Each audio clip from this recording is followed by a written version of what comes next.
Gautam neuro care brain stroke migraine fits brain and spine surgeries కి best neurosurgeon. Andhra Pradesh అవసరాలు రాజకీయ పార్టీలు ఇస్తున్నటువంటి ఎన్నికల హామీలు ఈ గత 10 రోజులుగా జరిగినటువంటి పరిణామాలు అంటే పార్టీలు పుట్టడం కావచ్చు, వీరిపైన వారు వారిపైన వీరు ఎత్తుగడలు వేసుకునేటువంటి కార్యక్రమం కావచ్చు. వీటన్నింటినీ చూస్తే ఈసారి అయినా కానీ ఆంధ్రప్రదేశ్ అవసరాలకు తగ్గట్టుగా ఆంధ్రప్రదేశ్ ప్రజలు ఓటు వేసేటువంటి వాతావరణం ఉందా? లేదండి. మరి ఏం ప్రజలు మోసపోవటానికి మరొకసారి సిద్ధంగా ఉన్నారేమనిపిస్తుంది. నేను ఇప్పుడు రాష్ట్రంలో నా అభిప్రాయం ప్రకారం స్పష్టంగా చెప్పాను. నా క్లారిటీ ఉంది. ఇంతకుముందు మనందరం మాట్లాడుకున్నాం. తెలంగాణలో కాంగ్రెస్ పార్టీ ఎలా వస్తుంది మీకు చెప్పాను. ఇవాళ కూడా ఆంధ్రప్రదేశ్లో ఇవాళ ఇట్టి పరిస్థితిలోనూ సరే ప్రశాంత్ కిషోర్ గారు వచ్చినంత మాత్రం అది కాదండి. కన్సిస్టెంట్గా గత 6 నెలల నుంచి తెలుగుదేశం వామపక్షాలు జనసేన పోటీ చేస్తే సీట్ల సంఖ్య పెరుగుతూ ఉంది. 95 నుంచి 100, 110, 115 స్థానాల పైగా డిసెంబర్ ఆఖరి నాటికి ఎన్నికలు పెడితే ఇప్పుడు జరగవు. కానీ తెలుగుదేశం వామపక్షాలు జనసేన 3 కూడా కలిసి పోటీ చేస్తే ఖచ్చితంగా 115 స్థానాలు వచ్చేటట్టు కనపడతా ఉంది. అధికారం రావచ్చు. కానీ నేను అంటున్నాను, ఎవరన్నా మీరు 175 స్థానాల్లో 115 ఈ 3 పార్టీలు కలిసి పోటీ చేస్తే ఖచ్చితంగా వస్తాయని అనిపిస్తుంది. ఇవాళ పాలిటిక్స్ డైనమిక్గా ఉండొచ్చు. ఇప్పుడు వీళ్ళ మేనిఫెస్టో దాదాపుగా చెప్పేశారు. జగన్ బాబు గారు is playing cards close to ఇచ్చారు. చంద్రబాబు నాయుడు గారు ఓడిపోతున్నారనే అలర్ట్ మెసేజ్ తీసుకునే ప్రశాంత్ కిషోర్ వచ్చారని చెప్తున్నారు. ఓడిపోయినట్టు వచ్చారని, మీకు 160 వస్తాయని ఒకళ్ళు ఎవరికాళ్ళు చేసుకున్న ఫేక్ మెసేజ్ ఏముందని టకటక చేస్తూ ఉన్నారు. ఇవాళ తెలుగుదేశం వామపక్షాలు జనసేన కూటమి చేస్తే ఇవాళ సిచ్యుయేషన్లో డెఫినెట్గా నేను చెప్తాను 115 స్థానాలు వచ్చే అవకాశం పైన 115 స్థానాల పైన మైనస్ కాదండి వచ్చే అవకాశాలు స్పష్టంగా కనపడుతున్నాయి. ఇప్పుడు కానీ నేను ఒకటి అడుగుతున్నాను, వాళ్ళు ఇప్పుడు దేని మీద మాట్లాడుతున్నారు? ప్రతి మహిళకి లేకపోతే మేము బస్సు ప్రయాణం ఇస్తాము. నేను ఇస్తాను. ఎలా చేయాలి? అక్కడ మేము ఉద్యోగాలు ఇస్తాం. ఎలా ఇస్తారు? ఏ పాలకుడు వచ్చినా విష్ణుమూర్తిని తీసుకొచ్చి ఇక్కడ కూర్చోబెట్టినా హోదాలో విభజన హామీలు కనుక అమలు చేయకపోతే భావితరాలు ఇండస్ట్రీస్గా ఎలా జరుగుతుందని మాట్లాడుతున్నాను. ఇండస్ట్రీస్ వస్తాయి. ఇక్కడ వచ్చింది ఇచ్చామండి, కియా వచ్చింది, ఇంకోటి వస్తుంది. రాయితీలకు వచ్చి 25 ఏమో ఒక్కర్లేదు. చాలా మంచి పని జరిగింది. అస్సాంలో వచ్చినాయండి, జార్ఖండ్లో వచ్చినాయి, ఆంధ్రప్రదేశ్లో కూడా వస్తాయి. ఈ పాలకుడు జగన్మోహన్ రెడ్డి గారు తన నవరత్నాలు తన కార్యక్రమం చేసుకుంటాం, ఇంకో దశరత్నం యాడ్ చేసుకుని తన పాలన మీద కాన్సెప్ట్ చేసుకుని 15-20 సంవత్సరాలు కొట్టేవాళ్ళు ఉండేవారు కాదు. ఆయన కక్షాది మీద పడ్డాడు. ఆయన కాన్సన్ట్రేషన్ డైవర్ట్ అయింది. చెప్తున్నాను నిజంగా. ఇవాళ ఏం కొత్త 20 లక్షలు 30 లక్షల ఉద్యోగాలు ఎక్కడి నుంచి వస్తాయండి? కాగితం మీద రాసుకుంటానిక? ఇప్పుడు కూడా వచ్చినాయి, రాకపోవడం కాదు. ఆంధ్రప్రదేశ్ నాశనం అయిపోయిందని నేను అన్నండి.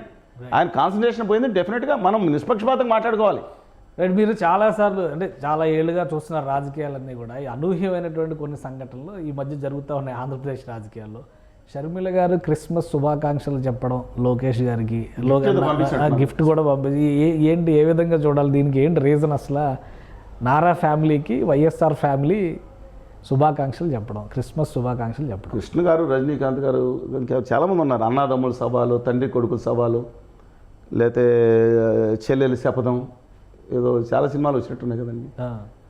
మన చిన్నప్పటి నుంచి గత 34 సంవత్సరాల నుంచి సినిమాలకి దీనికి రాజకీయానికి సంబంధం ఏముంది? పేర్లు చెప్తున్నాను. అన్నగారికి చెల్లెలు గారికి ఆస్తి తగాదాలు ఏమున్నాయో నాకు తెలియదు. అంటే షర్మిల ఆంధ్రప్రదేశ్ రాజకీయాలపైన ఆసక్తి చూపిస్తున్నారు అనుకోవచ్చు. ఎందుకంటే కాంగ్రెస్ పార్టీ చూపించకుండా అన్ని రోజుల పాటు పాదయాత్ర అంత ఖచ్చితమైన కసి పట్టుదల లేకపోతే ఎలా చేస్తారు ఒక మహిళగా? సరే, ఆవిడ వదిలేశారు. ఆంధ్రప్రదేశ్కి ఎట్టి పరిస్థితుల్లో వచ్చే సమస్య లేదు. ఓకే, మీరు అన్ని పాదయాత్ర చేశారు, కానీ ఆమె తెలంగాణకే నేను ఆ తర్వాత అయిపోయింది. చాలా సంవత్సరాలుగా తెలంగాణ కాంగ్రెస్కి ఆమె మద్దతు ఇచ్చారు. ఇప్పుడు అనూహ్యంగా ఆంధ్రప్రదేశ్ రాజకీయాల్లో అడుగు పెడతారా? అన్నా చెల్లెల మధ్య ఆస్తి తగాదాలు ఉంటే వాళ్ళు చూసుకోవాలండి. ఇంతకుముందే బ్రదర్ అనిల్ కుమార్ గారిని ఒక అన్నారు. నాకు బ్రదర్ కాదు కానీ ఆయన పిలుచుకుంటూ ఉంటారు. మత ప్రచారకులుగా ఉంటారు కాబట్టి మత ప్రచారకులు బ్రదర్గా మాట్లాడతారు కాబట్టి క్రిస్టియన్ మత ప్రభుత్వ అవకులందరికీ అప్పుడు వర్షాన్ని కూడా ఆఫ్ చేస్తాను 2-3 సార్లు ప్రయత్నించారు. ఆయన అది సాధ్యం కాలేదు ఆయనకి. సరే, తర్వాత సంగతి. ఆయన ఉండవల్లి అరుణ్ కుమార్ గారు మాట్లాడారు. ఉండవల్లి గారితో మాట్లాడితే మీరు చాలా వివరాలు ఇవ్వగలుగుతారు. వాళ్ళకి పర్సనల్ సమస్యలు ఉంటే రాష్ట్ర సమస్యలు అయిపోతాయండి. ఇదేమన్నా పంచుకుంటామా అంటే అన్నదమ్ముగా చూడాలంటారా? అది పర్సనల్ నేను అనలేదండి. వాళ్ళకే పర్సనల్ తగ్గదాలు ఉండొచ్చు. ఆవిడ పోరాటాన్ని నేను తక్కువ చేయను. తెలంగాణలో ఎంతటి అవమానాలు పడి రాజశేఖరికి బిడ్డ కాబట్టి అంత గట్టిగా నిలబడి చేసారు. ఆంధ్రప్రదేశ్కి నాకు సంబంధం ఏంటని కొండబద్దలు 10 సార్లు కొట్టారు. అది సంబంధం లేదు ఆంధ్రప్రదేశ్కి నాకన్నా. ఎప్పుడన్నా మా హోదా కానీ విభజన హామీలు కానీ అప్పుడు చంద్రబాబు నాయుడు గారు ఉన్నప్పుడు మమ్మల్ని వేధింపులు చేసినా, మేము ఎన్ని ఇబ్బందులు పెట్టినా, అనేక మంది పోయినా, ఆఖరికి మునికోటి ఆత్మత్యాగం చేసినా సరే అల్లు శ్రీనివాసరావు కానీ లేదా తర్వాత కిరణ్ కానీ లేకపోతే అనేక మంది చనిపోతే ఏ ఒక్క రోజున కన్నీటి బొట్టు రాల్చారు ఆవిడ? ఒక్క రోజు కన్నీటి బొట్టు రాల్చారా? తెలంగాణ కోసం ప్రాణం ఇస్తానన్నారు. ఒక్క నిమిషం. ఇప్పటి వరకు తెలంగాణ జగన్ గారి హయాంలో కూడా తెలంగాణ కోసం కొట్టుకున్న షర్మిల గుండె ఇక పైన ఆంధ్రప్రదేశ్ కోసం కొట్టుకోబోతుందా? వ్యక్తిగతమైన అంశాలు పక్కన పెట్టండి, బట్ రాజకీయంగా అదే క్రిస్మస్ శుభాకాంక్షలు రేవంత్ రెడ్డి గారికి పంపించారనుకోండి, పెద్ద డిస్కషన్ ఏమి ఉండదు.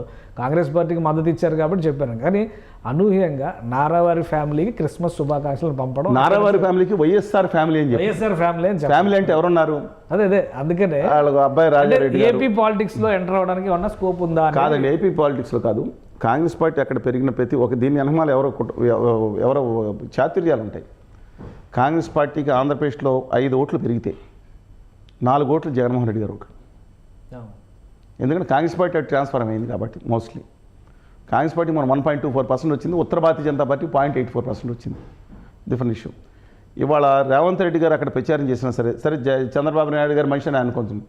ఆయన టిట్ ఫర్ టాట్ ఎలా చేస్తారంటే చంద్రబాబు నాయుడు గారు ప్రచారం చేయరు. ప్రచారం చేస్తే కాంగ్రెస్ పార్టీ ఎందుకు కొట్టుకుంటుంది? 2 రోజులు పోస్టులు తీసేస్తారు. కాంగ్రెస్ పార్టీ టీడీపీ కాంగ్రెస్ పార్టీలోకి వెళ్తే మహాకూటమి చూసాం కదా 2018. అందుకని కాంగ్రెస్ పార్టీకి ఓటు వేయండి అని ఆంధ్రప్రదేశ్లో ప్రచారం చేశారు అనుకోండి, అది చంద్రబాబు నాయుడు గారు లాభం చేసినట్టు డైరెక్ట్గా. అది ఆయన లోకేష్ గారికి పంపించడం అనేది సరే అన్న అక్క చెల్లెలు అక్క తమ్ముళ్ళ మధ్యన అనుబంధం అని అనుకుంటాను డెఫినెట్గా. కానీ ఇంతకుముందు ఎక్కడా లేని అనుబంధం, కొత్త అనుబంధం వచ్చింది. మీకు అర్థమైంది కదండి. ఇది డెఫినెట్గా జగన్ గారికి మానసికంగా దెబ్బ.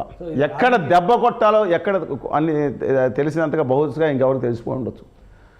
అత్తగారు కొట్టిందని కాకుండా తోడికోడలు తెప్పిందని చాలా బాధపడతారంట. మీకు తెలుసు కదండి. సిచ్యుయేషన్ ఇవాళ జగన్ గారి నైతిక స్థైర్యాన్ని దెబ్బతీసే చర్య ఇది. వాళ్ళకి పర్సనల్ ఇష్యూ. జగన్ గారికి దగ్గరగా ఉన్న వాళ్ళందరినీ, ఒక ప్రశాంత్ కిషోర్ కావచ్చు, షర్మిల కావచ్చు, వీళ్ళందరినీ టీడీపీ దగ్గర చేసుకునేటువంటి ప్రయత్నం లేదా దగ్గరగా ఉన్నారని చూపించేటువంటి ప్రయత్నం చేస్తుంది అనుకోవచ్చా? షర్మిల గారిని దగ్గర చేసుకోవడానికి చంద్రబాబు నాయుడు గారు చూస్తారని నేను అనుకోను, లోకేష్ గారు చూస్తారని అనుకోను. రాజకీయంగా టెంపరీ. ఎందుకంటే వారు చంద్రబాబు నాయుడు గారిని ఏ విధంగా విమర్శించారో ఆ రోజు జగన్ గారు జైల్లో వెళ్తున్నప్పుడు మనుషులు అనేవాళ్ళు ఎవరు మర్చిపోరు. అంటే రాజకీయ నాయకులు మర్చిపోవచ్చు, వాళ్ళకి ఎలాగైనా స్వార్థం పదవుల కోసం ఏమైనా చేయడానికి సిద్ధపడతారు, పక్కన పెట్టండి. అంటే జ్ఞాపశక్తి తక్కువే ఉండొచ్చు. చంద్రబాబు నాయుడు గారిని లేకపోతే వాళ్ళ పార్టీ వాళ్ళని అమ్మాలి బూతులు తిట్టినాళ్ళు, నికృష్టంగా కులం పెట్టి తిట్టినాళ్ళు, అమరావతిని చాలా భయంకరంగా నేను చెప్పలేని పదాలతో తిట్టినవాళ్ళు వాళ్ళు చంద్రబాబు నాయుడు గారి పక్కన ఉద్యమ నాయకుల కింద ఒకళ్ళిద్దరు కనపడతా ఉంటే వాళ్ళ కాళ్ళు కడిగి పాదాలు కాళ్ళకి నెత్తి మీద జల్లుకునే బ్యాచ్ ఉంటారు. జగన్మోహన్ రెడ్డి గారిని కూడా వాళ్ళ అమ్మగారు అసెంబ్లీలో తిరిగి ఎన్నికైనప్పుడు సందర్భంలో ఆ రోజు మంత్రిగా ఉన్న వాళ్ళు ఏ విధంగా అసభ్యంగా కాకపోవచ్చు ఎలా కామెంట్ చేశారు. అసెంబ్లీలో జరిగిన రికార్డు ఉంది. వాళ్ళు మంత్రివర్గం ఉన్నారు.